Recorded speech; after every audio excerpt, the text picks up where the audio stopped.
Hello everyone, आप सब कैसे हैं। मैं उम्मीद करता हूं कि बहुत अच्छे होंगे और अपनी पढ़ाई को बहुत अच्छे से कर रहे होंगे। मैं आकाश कुमार बढ़ाना आईसीटी वर्चुअल क्लासरूम में आपका बहुत बहुत स्वागत करता हूं मेरे प्यारे बच्चों। जैसा आपको पता है मेरे प्यारे बच्चों, बेसिकली हमारी आपका जो है 9th क्लास है और इसी 9th क्लास के अंतर्गत मेरे प्यारे बच्चों हम लोग देख रहे हैं भारतीय अर्थव्यवस्था, इकोनॉमिक्स को हम लोग पढ़ रहे हैं और उसी का पहला चैप्टर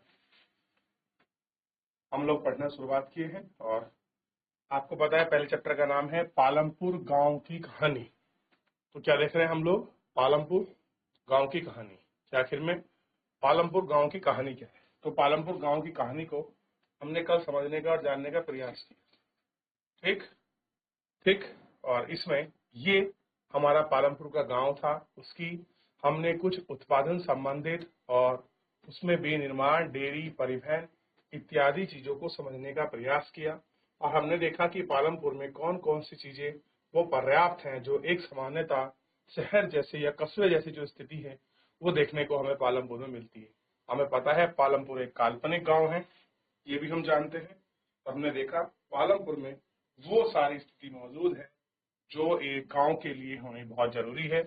और यहाँ हॉस्पिटल और प्राइमरी हेल्थ चेकअप सारी चीजें यहाँ पर थी। ठीक, एक बार देखिए, कुछ आपको नया लगा हो, कुछ ऐसी चीज जो आपको लगता हो ये आपका यूनिकनेस है, हमारे गांव में है और या नहीं।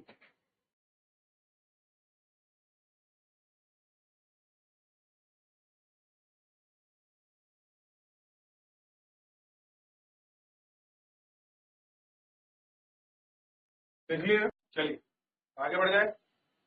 अब देखिए, इतना हमने देख लिया। तो हमने उत्पादन की कुछ, हाँ, जो आपकी मूलभूत यूनिट्स थी उनको देखने का प्रयास किया कि आखिर में ये चीजें कैसी हैं। देख लिया? देख लिया? चलिए, कच्चा माल के बारे में देख लिया। एक चौथाई की आवश्यकता होती है, हमने ये भी देख लिया। स्वयं उपभोग की बात भी हमने करी और बाजार हेतु बिक्री के उत्पादन की क्या चीजें हैं हमने ये भी पढ़ा। और मानव जी क्या होती है, ह्यूमन एसेट, ह्यूमन कैपिटल क्या है, इसको भी हम लोग आपका देखते हैं। ठीक। अब है पालमपुर में खेती। अब हम देखेंगे पालमपुर का जो एग्रीकल्चर है वो कैसा है। उसकी एग्रीकल्चर, आप कह रहे हैं कि पालमपुर की जो मुख्य प्रक्रिया है, एक्टिविटी, वो क्या है? एग्रीकल्चर। तो पालमपुर में खेती को हम लोग देख रहे हैं। सबसे बड़ी बात है स्थिर भूमि है, यानी कि भूमि जितनी है उतनी है पर्याप्त। यानी कि स्थिर का मतलब अगर मान लीजिए 100 हेक्टेयर है तो आपका 100 हेक्टेयर भूमि है। क्लियर है? देखिए, पालमपुर में खेती उत्पादन मुख्य क्रिया है, यानी कि लोगों की आजीविका का जो मेन सोर्स है वो क्या है? वो एग्रीकल्चर। काम करने वालों में 75% लोग अपनी आजीविका के लिए खेती पर निर्भर है। किसान अथवा कृषि श्रमिक भी हो सकते हैं। इन लोगों का हित खेतों के उत्पादन से जुड़ा है। लेकिन याद रखिए, कृषि उत्पादन में एक मूलभूत कठिनाई खेती में प्रयुक्त भूमि के क्षेत्र में वस्तुता है, यानी कि एक समस्या ये भी आपकी बहुत बड़ी है। पालमपुर में वर्ष 1960 से आज तक जुताई के अंतर्गत भूमि क्षेत्र में कोई विस्तार नहीं हुआ, यानी कि कोई भी चीजें आपकी ऐसी नहीं है जो पालमपुर में आपका बढ़ी है। उसी समय तक गांव में कुछ बंजर भूमियां कृषि योग्य भूमि में बदल गई है। नई भूमि को खेती योग्य भूमि बनाकर कृषि उत्पादन को और बढ़ाने की गुंजाइश नहीं है। भूमि मापने की इकाई हेक्टेयर है। यदि गांव में भूमि का बिघा, मुट्ठी आदि जैसे क्षेत्रीय इकाइयों में किया जाता है तो 1 हेक्टेयर से 100 मीटर भुज वाले क्षेत्रफल को बराबर होता है। क्या आप 1 हेक्टेयर के मैदान की तुलना स्कूल के मैदान से कर सकते हैं? तो जो आप बात कर रहे हैं मैदान की, जो हेक्टेयर की, क्या आप उसका कंपैरिजन आप अच्छे से कर सकते हैं मैदानी रूप वाले से? किया आपको देखना है। क्या उसी भूमि में अधिक पैदावार करने का, आप देखिए ये तरीका है कि भैया 1960 से जो भूमि दी गई थी, चाहे परती हो, कुछ खाली पड़ी जमीन को भी हमने कृषि योग्य बना लिया, उससे अलग अगर कुछ बढ़ने का मसला है तो उसको भी हम देख लें।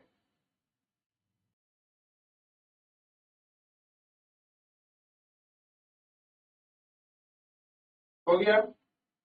आगे बढ़ जाए। क्या भूमि में अधिक पैदावार का कोई तरीका है? कह रहे हैं कि ऐसा कुछ हो सकता है कि जितनी लैंड है, अब देखो भूमि तो बढ़ा ही नहीं सकती, उसको खींच तो सकते नहीं है, जितनी है आपका उतनी रहेगी। कह रहे हैं कि कोई ऐसा तरीका है जिससे हम भूमि का पैदावार बढ़ा सकते हैं, ऐसा कोई तरीका है जिससे पैदावार बढ़ा जाए। कह रहे जिस प्रकार की फसल पैदा की जाती है और जैसे सुविधाएं उपलब्ध हैं उन्हें देखते हुए पालमपुर उत्तर प्रदेश के पश्चिमी गांव की तरह लगता है। कि कह रहे जिस प्रकार की पैदावार हो रही है, जिस प्रकार की फसल प्रणाली है, जिस प्रकार का उत्पादन है, जैसी व्यवस्था है, सिंचाई इत्यादि चीजें हैं, तो देखकर लगता है कि पालमपुर कोई यूपी का कोई आपका पश्चिमी उत्तर प्रदेश का कोई गांव होगा। जैसे सहारनपुर, बागपत, मुजफ्फरनगर, बड़ौद, ये कुछ डिस्ट्रिक्ट हैं, बिजनौर, अमरोहा वगैरह, बरेली वगैरह, तो लगता है सर इसी का कोई क्षेत्र का वो गाँव है। पालमपुर में समस्त भूमियों पर खेती की जाती है, कोई भी भूमि बेकार नहीं छोड़ी जाती। बरसात के मौसम में किसान ज्वार और बाजरा उगाते हैं। इन पौधों को पशु के लिए चारे में प्रयोग में लाया जाता है। इसके बाद अक्टूबर और दिसंबर के बीच आलू की खेती होती है। सर्दी के मौसम में खरीफ की खेती गेहूं में उगाया जाता है। उत्पादित गेहूं में परिवार को खाने के लिए शेष गेहूं किसान रायगंज की मंडी में बेच देते हैं। क्या कर देते हैं? रायगंज की जो मंडी है उसमें बेच देते हैं। भूमि के एक भाग में गन्ने की खेती की जाती है और वर्ष में एक बार कटाई होती है। गन्ना अपने कच्चे रूप या गुड़ के रूप में शाहपुर के व्यापारी को बेचा जाता है। कहाँ बेचते हैं? आपका जो शाहपुर है उस शाहपुर के व्यापारियों को वो चीजें आपका बेची जाती है। ये आपको ध्यान देना चाहिए, ठीक। कि शाहपुर के जो व्यापारी हैं उनके यहाँ ये आपका बेचा जाता है। तो गन्ना और गुड़ जो प्रोडक्शन है, ध्यान रखिए। तो अक्टूबर और दिसंबर के बीच में आलू की फसल है और सर्दी यानी कि रबी में खेतों में गेहूं उगता है। तो सर्दी की जो फसल है उसको रबी कहते हैं, ठीक। ये आपको पता होना चाहिए। ये रायगंज में बिक रहा है और ये फसलें।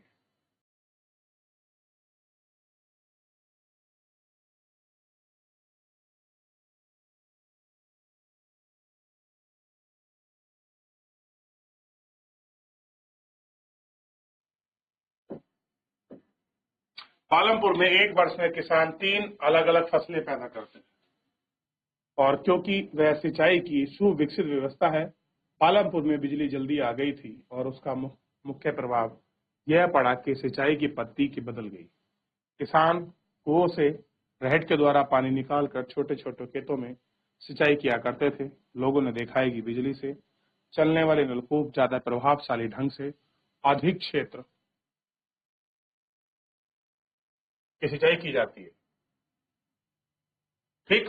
और प्रारंभ में कुछ नलकूप द्वारा आपका लगाया जाता है। जल्द ही किसानों ने अपने निजी नलकूप लगाना प्रारंभ कर दिए। परिमाण स्वरूप 1970 के दशक के मध्य तक 200 हेक्टेयर पूरी भूमि जोत के लिए हुई और क्षेत्र में सिंचाई आपकी होनी शुरू हो गई, ठीक। भारत में सभी गांवों में एक ऐसी उच्च स्तरीय सिंचाई व्यवस्था नहीं है। नदी मैदानों के अतिरिक्त हमारे देश में तटीय क्षेत्र में अच्छी सिंचाई होती है। इसके विपरीत पठारी क्षेत्र जैसे दक्षिणी पठार में सिंचाई की कमी है। आज भी कुल कृषि क्षेत्र का 40% यहाँ से कम और सिंचाई में होता है और शेष मुख्य क्रिया आज भी आपके वर्षा पर निर्भर है। किस पर निर्भर है? आपके यहाँ की वर्षा होती है उसी पर निर्भर है। यानी कि आज भी जो है हम इरिगेशन के साथ हम जो आपका रेनफॉल है, जो सिंचाई है, उसी पर भी आज भी डिपेंडेंट है। क्योंकि वर्षा का बहुत जो आपके बड़े किसान हैं वो तो अपनी चीजों को बहुत आसानी से मैनेज कर जाते हैं, लेकिन जो आपका छोटे किसान है, जो आपके मंझले किसान हैं, वो आज भी कहीं ना कहीं आपका वर्षा का एक प्रतिरूप की प्रतीक्षा करते हैं ताकि मौसम आएगा और वो चीजें होंगी और उनको ये सब चीजें देखने के लिए मिलेगी, ठीक।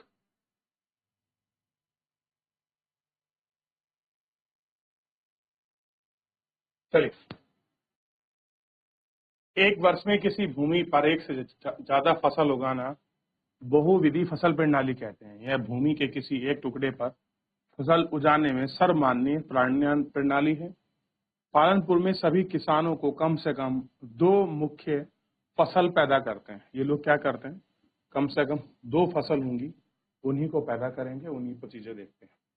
किसान पिछले 15-20 वर्षों में तीसरी फसल के रूप में आलू पैदा करते हैं। थर्ड रूप में क्या पैदा कर रहे हैं, आलू। तो आलू क्या है, तीसरा है सिस्टम है जिससे ये आपका पैदा करता है। ठीक है, ये कुछ क्षेत्र है, यानी कि आप यहाँ जुताई का क्षेत्र देखते हैं कि 1950-51 में इतनी भूमि थी, 2015-16 में इतनी, और अब इतनी। तो सबसे ज्यादा काम रही 2013-14 में, ये इन्होंने सबसे ज्यादा जुताई वाली भूमि बनाई थी। इतने मिलियन हेक्टेयर भूमि की इन्होंने जुताई करी। ठीक है, यानी कि जो आपकी बंजर भूमि पड़ी थी उसको भी इन्होंने लैंड यूज में आपका यूज किया। ठीक है,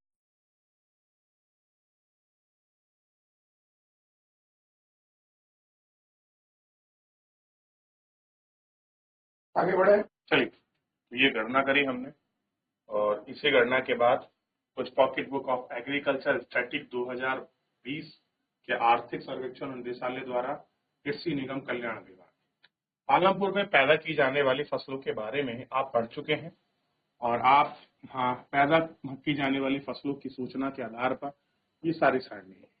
आपने देखा है कि एक ही जमीन के टुकड़े से उत्पादन बढ़ाने के एक तरीके बहुविधि फसल प्रणाली है। दूसरा तरीका उपज के लिए खेती की आधुनिकता में और कृषि विधियों का प्रयोग है। उपज भूमि का एक ही टुकड़ा है, कैसा है, एक ही टुकड़े की पैदा की गई माप 1960 के दशक के मध्य खेती की पारंपरिक बीजों का प्रयोग किया गया है। कम की गई थी। परंपरागत बीजों में कम सिंचाई की आवश्यकता होती है।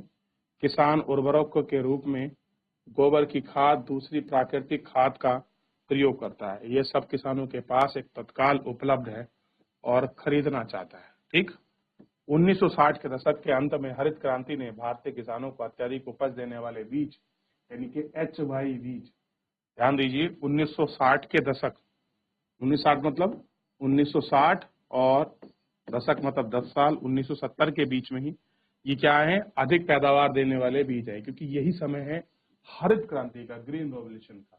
और आप जानते हैं भारत में हरित क्रांति को लाने वाले डॉक्टर MS स्वामीनाथन है।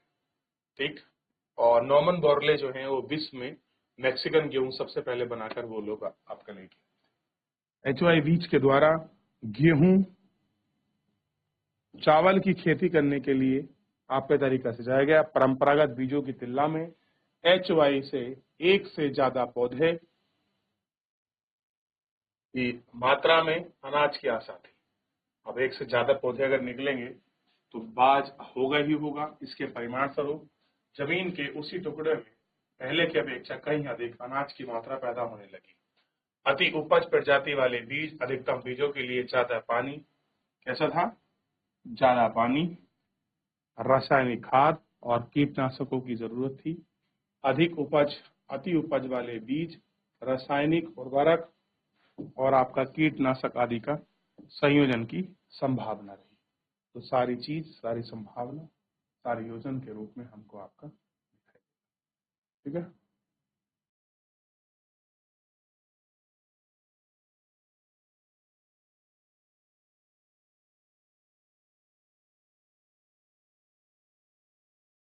चलिए देख लिया। अब मुझे बताइए, ये पालमपुर का गांव है, आधुनिक चीजों को आपको सामने रखा हुआ है और HY बीज और रासायनिक उर्वरक आपके सामने। भाई अगर सबसे आधुनिक चीजें होंगी तो ही तो सब कुछ ठीक से चलेगा। अब आप नाम रख रहे आधुनिकता का और उसमें अगर आधुनिकता ना दिखाई दे तो चीजें कैसी होंगी। ठीक है, तो सबसे पहले देखिए, आपको कृषि यंत्र दिखाई देंगे।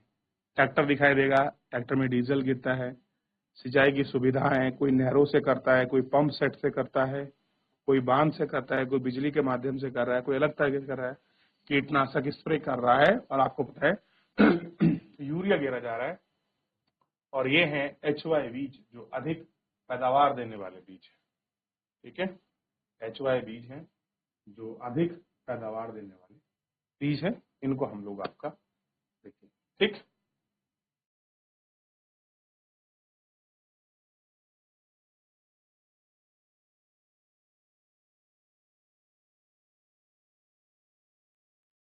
चलिए, देख लिया। तो मेरे प्यारे बच्चों, फिलहाल इतना आप इसमें अच्छे से देख चुके हैं, आगे बढ़ेंगे नेक्स्ट लेक्चर। तो फिलहाल मेरे प्यारे बच्चों, आज के लिए इतना ही, मिलते हैं नेक्स्ट लेक्चर में। ठीक है, आप तब तक घर जाकर इसका रिवीजन करिए, अच्छे से पढ़िए। मुझसे जुड़ने के लिए आपका बहुत बहुत धन्यवाद।